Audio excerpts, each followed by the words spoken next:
मेरा एक ही मकसद है, इस बिल्डिंग की धज्जियां उड़ाना। हेलो दोस्तों, आज मैं आपको एक ऐसे कोरियन ड्रामा के बारे में एक्सप्लेन करने जा रही हूँ जो एक बहुत ही इंटरेस्टिंग और कॉमेडियन ड्रामा है। तो दोस्तों, हमारे इस ड्रामा का नाम है विंसेंजो, जो मेरा इस साल का बहुत ही पसंदीदा ड्रामा है। तो चलो दोस्तों, हम हमारे इस ड्रामा के पहले एपिसोड को शुरू करते हैं। लेकिन एपिसोड शुरू करने से पहले अगर आपने हमारे चैनल को सब्सक्राइब नहीं किया हो तो प्लीज़ मेरे चैनल को सब्सक्राइब कीजिए और बेल आइकन दबाने को मत भूलिए। तो दोस्तों, हम हमारे ड्रामा के पहले एपिसोड को शुरू करते हैं। तो कहानी शुरू होती है। तो कहानी के शुरू में हमें इस ड्रामा के मेन लीड विंसेंजो को दिखाया जाता है, जो एक बिल्डिंग के सामने खड़ा होता है और कहता है कि मेरा एक ही मकसद है, इस बिल्डिंग की धज्जियां उड़ाना। फिर हमें दिखाया जाता है कि विंसेंजो सो रहा होता है और उसे किसी का फ़ोन आता है। वो रेडी होकर एविलियो से मिलने जाता है। यहाँ हमें ये दिखाया जाता है कि विंसेंजो यहाँ किसी डील के लिए आया होता है, पर एविलियो इस डील को साइन करने से मना करता है। इस वजह से विंसेंजो उसके खेत को और घर को जला देता है।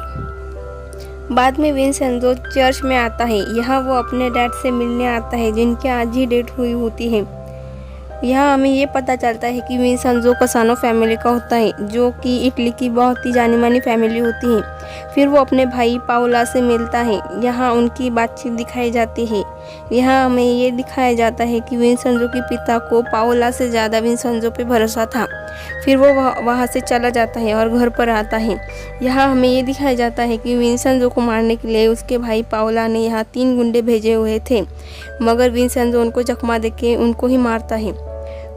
फिर वो पाओला को फ़ोन करता है और वह पाओला की कार ब्लास्ट होती है और ये ब्लास्ट विंसेंजो ने ही किया होता है। हमें यहाँ ये दिखाया जाता है कि विंसेंजो इटली छोड़कर जा रहा होता है। फिर हमें हमारी मेन लीड हीरोइन को दिखाया जाता है। उसका नाम हंग चायांग होता है, जो एक केस के सिलसिले में किसी से मिलने वहाँ आई होती है। फिर हमें दिखाया जाता है कि वो किसी का इंतज़ार कर रही होती है। यहाँ हमें एक और पर्सन दिखाया जाता है, जिसका नाम जैंग जुन होता है। वो हंग चायांग का असिस्टेंट होता है। वो फिर हमें यहाँ कोर्ट का सीन दिखाया जाता है। हमें ये पता चलता है कि हंग चायांग एक लॉयर होती है। वो एक केस लड़ रही होती है। फिर हमें ये दिखाया जाता है कि केस की सुनवाई 1 हफ्ते बाद होगी। फिर वो बाहर आती है, अपने खिलाफ के वकील के साथ होती है। यहाँ हमें ये पता चलता है कि वो जिनके खिलाफ केस लड़ रही होती है, उनके जो वकील होते हैं वो हंग चायांग के पिता होते हैं। उनका नाम हंग यूंग चांग होता है। यहाँ हमें ये भी दिखाया जाता है कि वो दोनों एक दूसरे के खिलाफ होते हैं। चायांग यहाँ बहुत ड्रामा करती है, अपने डैड के साथ बहुत लड़ती है, मगर उसके डैड ही उसे ताना मार के चले जाते हैं। फिर हमें विंसेंजो को दिखाया जाता है, जो कि कोरिया आता है। उसके पीछे एयरपोर्ट का सेक्रेटरी आता है, जो उसे उसका पासपोर्ट मांगता है, मगर उसे कुछ मिलता नहीं। मगर यहाँ सेक्रेटरी उसके नाम का मजाक उड़ाता है। वो कहता है, विंसेंजो आप कौन से दूर से आए हैं? यहाँ हमारे हीरो को बहुत गुस्सा आता है, पर वो कुछ नहीं कहता और बाहर आता है। यहाँ उसे एक टैक्सी ड्राइवर वाला मिलता है, जो ज़बरदस्ती ही विंसेंजो को गाड़ी में बिठाता है। फिर विंसेंजो गाड़ी में बैठ जाता है। टैक्सी ड्राइवर रेडियो लगाता है। वो म्यूज़िक लगाता है, मगर विंसेंजो उसे म्यूज़िक बंद करके न्यूज़ लगाने को कहता है। न्यूज़ में ये बताते हैं कि कुछ लुटेरे टैक्सी ड्राइवर बन के लोगों को लूट लेते हैं। यहाँ विंसेंजो कुछ सोच रहा होता है, पर वो बेहोश हो जाता है। फिर यह सीन शिफ्ट हो जाता है। फिर हमें यहाँ एक और मेन लीड को दिखाया जाता है, जो कि एक एजेंट होता है। वो यहाँ आराम से म्यूज़िक सुन रहा होता है, मगर उसे स्क्रीन पर एक मैसेज आता है। वो उसे ओपन करता है तो उसमें विंसेंजो की सारी डिटेल आ जाती है कि विंसेंजो कोरिया आया है, और उसे पता चलता है कि विंसेंजो माफिया का राइट हैंड है। फिर वो अपने बॉस के पास जाता है और उसे बताता है कि ये माफिया है और वो कोरिया क्या करने आया है, पर उसके बॉस उसे ही डांटते हैं और उसे भगा देते हैं। फिर हमें चायांग को दिखाया जाता है, जो कि अपने ऑफिस आई हुई होती है। यह सब उसे कांग्रेस करते हैं। फिर वो अपने ऑफिस रूम में जाती है और खुशी के मारे डांस करती है। तभी वहाँ उसके बॉस आते हैं और उसे कहते हैं कि अपने पापा के साथ इतना भी जुल्म मत करो, आखिर वो तुम्हारे डैड है। मगर चायांग कहती है कि मैं जिनके खिलाफ लड़ रही हूँ वो उनके वकील हैं। उसके बॉस जाते हैं, मगर जाते जाते कहते हैं कि अपना बैंक अकाउंट चेक कर लेना और आज छुट्टी ले लेना। मगर चायोंग यहाँ बहुत ड्रामा करती है और बॉस को इमोशनल कर देती है। मगर यहाँ होता ये है कि बॉस उसका टीडीएस काट लेता है। फिर हमें हमारे हीरो को दिखाया जाता है जो कि बेहोश होता है। दरअसल होता ये है कि वो जिस टैक्सी में आता है वो टैक्सी वाले ही लुटेरे होते हैं और वो लुटेरे भी संजू के सारा सामान लूट लेते हैं, साथ ही उसकी ब्रांडेड वॉच भी लूटते हैं। कुछ समय बाद भी संजू को जब होश आता है तो वो बहुत गुस्से में होता है और चिल्लाता है और उन लुटेरों को बहुत गालियाँ देता है और वो कोरिया को भी बुरा भला कहता है। वहाँ एक कुत्ता होता है, वो भी उस पर भौंकता है। लुटेरों ने जाते जाते उसकी उंगली में आधी फटी हुई नोट छोड़ जाते हैं। फिर वो बस स्टॉप पे आता है, वहाँ भी वो बहुत चिल्लाता है, कोरिया को बुरा भला कहता है। वहाँ के लोगों को वो पागल लगता है। फिर वो बस में बैठता है। बस में बैठी एक लेडी उसे टिश्यू देती है अपने मुंह पे लगी धूल मिटाने के लिए। फिर वो अपने एड्रेस पे पहुँच जाता है। वो एक बिल्डिंग के सामने आता है। फिर हमें यहाँ विन संजो के कोरिया आने के पहले की सीन दिखाया जाता है। यहाँ एक चाइनीज़ आदमी विन संजो से मिलने आता है। दरअसल उसे पाफियों ने भेजा होता है क्योंकि उसे सोना छिपाना था और वो कोरिया में छिपाना चाहते थे। वो उसे बहुत महफूज रखना चाहते थे, इसलिए वो विन संजो से मिलते हैं क्योंकि पापियों ने उसे कहा था कि विन संजो ही उसे अच्छी जगह दिखा सकता है। इसलिए विन संजो ने कोरिया में अपने दोस्त के नाम पे एक बिल्डिंग खरीद ली थी और उसके नीचे तहखाने में सोना छिपाया था। फिर हमें प्रेजेंट का सीन दिखाया जाता है। यहाँ हमें विन संजो के दोस्त को दिखाया जाता है। उनका नाम मिस्टर चोय होता है। वो उनसे कहता है कि आपकी ये हालत किसने की, मगर विन संजो कुछ नहीं बताता। फिर यहाँ हमें एक और पर्सन दिखाया जाता है जो कि मिस्टर ली होते हैं। वो इन दोनों को बात करते हुए देख लेता है कि मिस्टर चोय विन संजो विन संजो को बिल्डिंग दिखाते हैं क्योंकि विन संजो अब यही रहने वाला था। फिर मिस्टर चोय विन संजो को रूम दिखाते हैं, पर विन संजो को रूम पसंद नहीं आती क्योंकि वो रूम उसके बाथरूम के बराबर भी नहीं होती। पर वो कहता है कि मुझे यहाँ कुछ ही दिन रहना है, मैं एडजस्ट कर लूँगा। फिर हमें मिस्टर ली को दिखाया जाता है जो कि हंग यू चांग से मिलने आया होता है। दरअसल हंग यू चांग का ऑफिस भी इसी बिल्डिंग में होता है। उसके साथ उसका असिस्टेंट भी होता है जिसका नाम जू संग होता है। यहाँ मिस्टर ली उनको बताता है कि मैंने अभी बिल्डिंग के मालिक को किसी आदमी के साथ देखा है। उन्हें लगता है कि मिस्टर चोय ये बिल्डिंग विन संजो को बेचने वाले हैं। फिर सीन शिफ्ट होता है। यहाँ मिस्टर चोय विन संजो को बिल्डिंग और बिल्डिंग के किराएदारों को मिलवाते हैं। यहाँ हमें मिस सीओ को दिखाया जाता है जो कि एक पियानो टीचर होती है। वो यहाँ बहुत डरावनी हरकत करती है।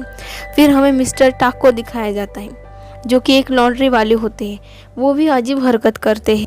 फिर हमें मिस्टर टोटो को दिखाया जाता है जो कि शेफ़ होता है। यहाँ उसका रेस्टोरेंट होता है और वो इटालियन रेस्टोरेंट होता है। वो भी अजीब हरकत करता है। फिर हमें लैरी को दिखाया जाता है जो कि एक डांस कोरियोग्राफर होता है। इस बिल्डिंग में उसका डांसिंग स्टूडियो होता है। लैरी यहाँ ज़ॉम्बी की तरह हरकत करता है। उसे देखकर विन संजो और मिस्टर चोय बहुत डर जाते हैं। फिर हमें मिस्टर ली और उसकी पत्नी मिस जैंग को दिखाते हैं। उसकी पत्नी मिस्टर ली को बहुत मार रही होती है। फिर विन संजो और मिस्टर चोय वहाँ से चले जाते हैं। फिर वो दोनों जा ही रहे होते हैं तो अचानक एक लड़का उनके सामने आता है। उसे देखकर वो दोनों बहुत डर जाते हैं। यहाँ हमें मिस ग्वाक को दिखाया जाता है जो कि अपने लड़के को बहुत मार रही होती है। विन संजो हंसता है और कहता है कि एक से बढ़कर एक नमूने हैं। फिर विन संजो उसे कहता है कि मुझे बेसमेंट ले चलो, पर होता यह है कि मिस्टर चोय ने यहाँ एक नया किराएदार रखा होता है और वो बेसमेंट में ही होता है, पर वो एक टेम्पल होता है। यहाँ हमें एक मग दिखाया जाता है जो कि ध्यान लगा रहा होता है। वहाँ अचानक उस मग का शीशा टपक पड़ता है। उसे देखकर मिस्टर चोय बहुत डर जाते हैं। फिर सीन शिफ्ट हो जाता है। फिर विन संजो चेंज करके लॉन्ड्री वाले के पास जाता है और कहता है मुझे कुछ कपड़े ड्राई क्लीन करने थे, पर वो ड्राई क्लीन वाला उसके कपड़े का बहुत मजाक उड़ाता है। कहता है कि बहुत लो क्वालिटी का माल है। फिर विन संजो उसे कुछ नहीं कहता और वहाँ से जा ही रहा होता है तो सभी बिल्डिंग वाले वहाँ आते हैं और उसे देखते ही रहते हैं। फिर वो बाहर आता है तो हंग यू चांग उससे बात करता है और उसे अपना कार्ड देता है। फिर विन संजो भी अपना इंट्रोडक्शन देता है और अपना नाम बताता है, पर वो सब उसके नाम को अजीब कहते हैं। फिर वो कहता है कि मैं इटली से आया हूँ। फिर मिस ग्वाक कहती है मिस टोटो आप भी इटली गए थे ना। फिर विन संजो उसे मिलता है और कहता है कि आप रेस्टोरेंट में आपके रेस्टोरेंट में ज़रूर आऊँगा। वो पूछता है कि आप इटली में कहाँ थे, मगर मिस टोटो को कुछ बताना आता ही नहीं था क्योंकि वो कभी इटली गए ही नहीं थे। फिर विंसेंजो अपने रूम में जाता है और नहाता है, पर वो जब नहाने जाता है तो बीच में पानी चला जाता है। पर जब पानी वापस आता है तो बहुत गर्म आता है। बेचारे विंसेंजो को फिर गर्म पानी में ही नहाना पड़ता है। फिर वो सोने जाता है तो वहाँ भी एक कबूतर उसको सोने नहीं देता। वो खिड़की के पास आके उसको तंग करता है। फिर विंसेंजो एक लिफाफा खोलता है। फिर हम यहाँ पास्ट का सीन दिखाया जाता है। यहाँ वो एक कोर्ट में होता है जहाँ एक औरत का केस चल रहा होता है। ये इसलिए इस औरत पर एक आदमी के मर्डर का इल्ज़ाम होता है। फिर हमें प्रेजेंट का सीन दिखाते हैं। यहाँ हमें अब एक और पर्सन को दिखाया जाता है जो एक वॉशिंग सेंटर में टीवी के सामने डांस कर रही होती है। ये एक लेडी होती है, ये भी एक लॉयर होती है, उसका नाम चोई म्यूंग ही होता है। यहाँ वो डांस कर रही होती है तो वहाँ बैठे कुछ लड़के उसका वीडियो बनाते हैं। डांस खत्म होने के बाद मिस चोई उन लड़कों को बहुत मारती है, डांटती है और फ़ोन लेकर वीडियो डिलीट करती है। फिर हमें विंसेंजो को दिखाते हैं जो कि यहाँ इटालियन रेस्टोरेंट में आया होता है। यहाँ वो मेन्यू कार्ड देखता है और उसको एक डिश ऑर्डर करता है। वो डिश दिखने में बहुत अच्छी होती है, पर जब विंसेंजो उसे खाता है तो उसे फेंक देता है और उस डिश को बहुत बुरा भला कहता है। यहाँ हमें पता चलता है कि मिस्टर टोटो कभी इटली गए नहीं थे। उन्होंने इसी कोरिया में रहकर ही शेफ की ट्रेनिंग ली थी। फिर विंसेंजो वहाँ से चला जाता है और एक पब्लिक पुलिस स्टेशन में आता है। पुलिस स्टेशन के सामने खड़ा होता है, पर वो अंदर नहीं जाता और चला जाता है। और वही मिस्टर हंग यू चंग भी आते हैं। वो उसी लेडी से मिलने आते हैं जिसके ऊपर एक आदमी के मर्डर का इल्ज़ाम होता है। और यहाँ हमें ये पता चलता है कि ये औरत विंसेंजो की माँ होती है। यहाँ उस औरत की और हंग यू चंग की बातचीत होती है। फिर हमें विंसेंजो और मिस्टर चॉय को दिखाते हैं। यहाँ विंसेंजो से मिलने एक आदमी आने वाला होता है। वो एक कैफ़े में मिलने वाले थे, और वहाँ हंग यू चंग आता है और कहता है कि मेरा ऑफिस कैसा होगा, वहाँ वही मीटिंग कर लीजिए। फिर हंग यू चंग के ऑफिस का सीन दिखाते हैं।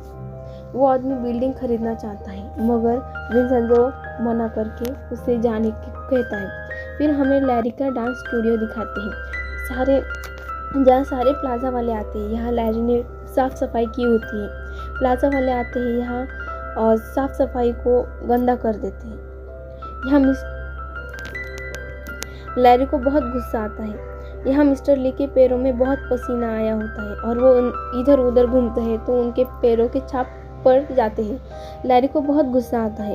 फिर वहाँ विंसेंजो, मिस्टर चॉय और हंग यू चंग और उसका असिस्टेंट आए होते हैं। यहाँ उनकी मीटिंग होती है। यहाँ विंसेंजो कहता है कि बिल्डिंग गिरने के बाद जब नई बिल्डिंग बनेगी तो सभी को वापस अपना मकान दे देंगे, मगर कुछ लोगों को भरोसा नहीं होता। पर विंसेंजो वादा करता है। फिर वो सब मान जाते हैं और अपने अपने हाथ ऊपर करते हैं। फिर विंसेंजो बाहर आता है तो हंग यू चंग से मिलता है, पर मिस्टर हंग यू चंग को उस पर भरोसा नहीं होता और वो वहाँ से चला जाता है। फिर हमें मिस्टर चॉय को दिखाते हैं जो अपने घर आते हैं। वो जब घर के अंदर जाते हैं तो वहाँ उसके घर पर गुंडे आए हुए होते हैं और उसके बेटे और वाइफ को बांध दिया होता है। वो गुंडे बाबेल वालों ने भेजे हुए थे और वो मिस्टर चॉय से ज़बरदस्ती पेपर साइन करवाते हैं। फिर हमें हंग चायांग को दिखाया जाता है जो अपने ऑफिस आती है। उसके टेबल पर एक लिफाफा पड़ा होता है जो कि उसके पापा ने भेजा हुआ होता है। वो अपने पापा को कॉल करती है, पर वो उठाकर फिर काट देते हैं। चायांग को बहुत गुस्सा आता है और वो अपने गुस्से को लेकर प्लाजा आती है। यहाँ फिर से उन दोनों की लड़ाई होती है, क्योंकि उसके पापा ने उसके खानदान से बेदखल करने के कागजात भेजे हुए होते हैं। यहाँ उनकी लड़ाई में मिस्टर ना पिस जाते हैं। फिर हमें विंसेंजो को दिखाया जाता है जो कि लॉन्ड्री आया हुआ होता है अपने कपड़े लेने के लिए, और यहाँ मिस्टर टाक ने उसके कपड़े कुछ ज़्यादा ही छोटे किए होते हैं। उसे बहुत गुस्सा आता है और मिस्टर टाक को बहुत बुरा भला कहता है। फिर वहाँ बाबेल के गुंडे आते हैं और वो सबको चिल्लाते आवाज़ देते हैं। मिस टाक वहाँ से चले जाते हैं। उतने में विंसेंजो को मिस चॉय का फ़ोन आता है और वो विंसेंजो को सब कुछ बता देता है कि बाबेल वालों ने ज़बरदस्ती उससे साइन करवाए, और वो उतने में उसका एक्सीडेंट हो जाता है। फिर हमें यहाँ चायांग और उसके डैड को लड़ाई दिखाई जाती है। उनकी लड़ाई हो रही होती है तो उतने में मिस्टर ली भागते भागते आते हैं। उनको बताते हैं कि बाबेल के गुंडे नीचे आए हुए। यहाँ हमें एक मेन पर्सन दिखाया जाता है, उसका नाम पार्क सियोक जो होता है। वो माबेल का खास वफादार होता है। वो यहाँ सबको बिल्डिंग खाली करने को कहता है, पर हंग यू चांग मना कर देता है।